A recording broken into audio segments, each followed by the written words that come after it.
You're watching VGC's review of Ghostwire Tokyo. While the incredible visual flair and genuinely weird eccentricities of Ghostwire Tokyo remain a marvel from minute 1 until you wrap up the story, some gameplay repetitiveness and an abrupt ending make for a game that's enjoyable but feels like it could have been so much more. Ghostwire Tokyo is the story of Akito, one of the few people left in Tokyo after almost all of the other citizens vanish. He's soon inhabited by KK, a mysterious figure with his own agenda who also happens to grant Akito special abilities, harnessing various elements to combat spirits that walk the streets of Tokyo. At the same time, the pair are hunted by a mysterious group wearing Hanya masks who appear to have further knowledge about what happened and may be the key to fixing what's went wrong in the iconic city. While Ghostwire Tokyo starts with an interesting premise and all of the performances of the Japanese voice actors are great, the twists and turns along the way aren't as intriguing as the mystery that they set up. There's also a focus on Akito's goal and specifically who he's looking to rescue that distract from the larger questions that the idea of being a spirit trapped on Earth could pose.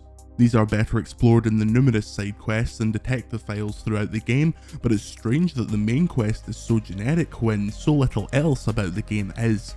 The gameplay of Ghostwire Tokyo brings to mind a first-person shooter mixed with Marvel's Doctor Strange. Your character's fingers are whizzing in front of you, producing sparks and jets of flame in a way that's visually dazzling and surprisingly readable. While you start with one simple ability, your arsenal quickly grows, and by the midpoint of the game you'll be wielding wind, fire and water. However, after you gain these abilities, and a bow, it feels like the game's combat doesn't progress much further.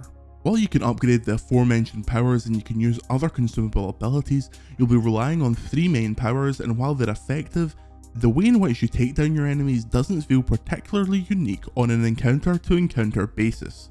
Even the more difficult enemies are only harder due to their increased pool of health. We rarely found ourselves close to dying thanks to the abundance of healing items found throughout the game. This makes encounters with enemies less about the mechanics and more about hoping the game shows you something new from its monster closet of freakish, frightening and compelling baddies. While there is an early emphasis on stealth and plenty of items and abilities that push the player towards this, there's very little reason to actually use it. Once an enemy is weakened, the player is able to grab the core of the creature, which is an instant kill. The mechanic works well once upgraded and it's very fast once you actually buy that upgrade, but at the start it doesn't feel worth it, as it takes some time and leaves you vulnerable. Sure, you get some ammo for your abilities if you do this, but items that replenish your abilities are so frequent that it doesn't feel necessary.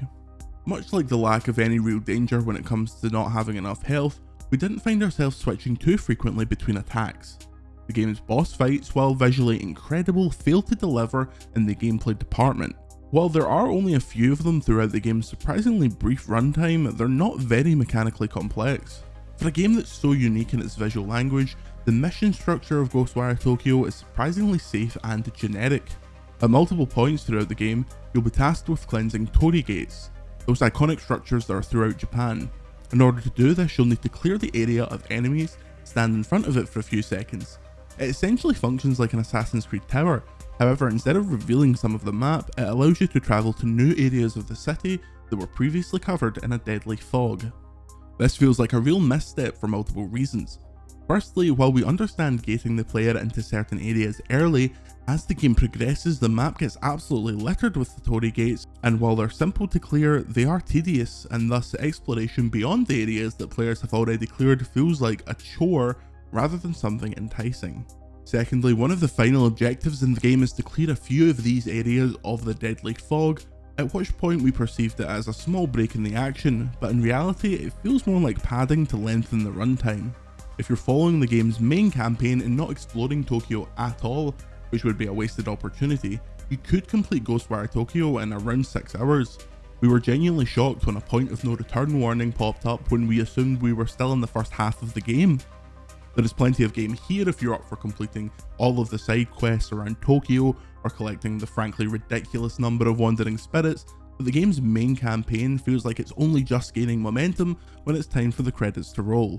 For a game about how everyone on Earth has disappeared, the streets of Tokyo are surprisingly full of life. It's a very geographically realistic depiction of the iconic city, and it doesn't simply feel like a theme park version of Tokyo with a landmark on every corner. The open world isn't massive, but it manages to pack in areas that feel distinct, from the tight streets of the suburban areas to the neon-drenched shop fronts of the downtown. While you can only explore a few of these shops, the ones you get to enter are a treat, not least of which because when you get to the counter, you're served by a floating cat. Another element that makes the world feel so lived in is the huge amount of fake advertisements and magazine covers that are littered throughout the game. There's a huge amount of detail in the shops that make them feel authentic. Apart from the floating animal shopkeeper, the city is almost Yakuza-like in that way. You could picture this exact open world being used for a game that's completely devoid of the horror tropes, which makes the horror elements contrast so sharply. Despite its problems, it's hard to discount all the things that Ghostwire Tokyo does incredibly well.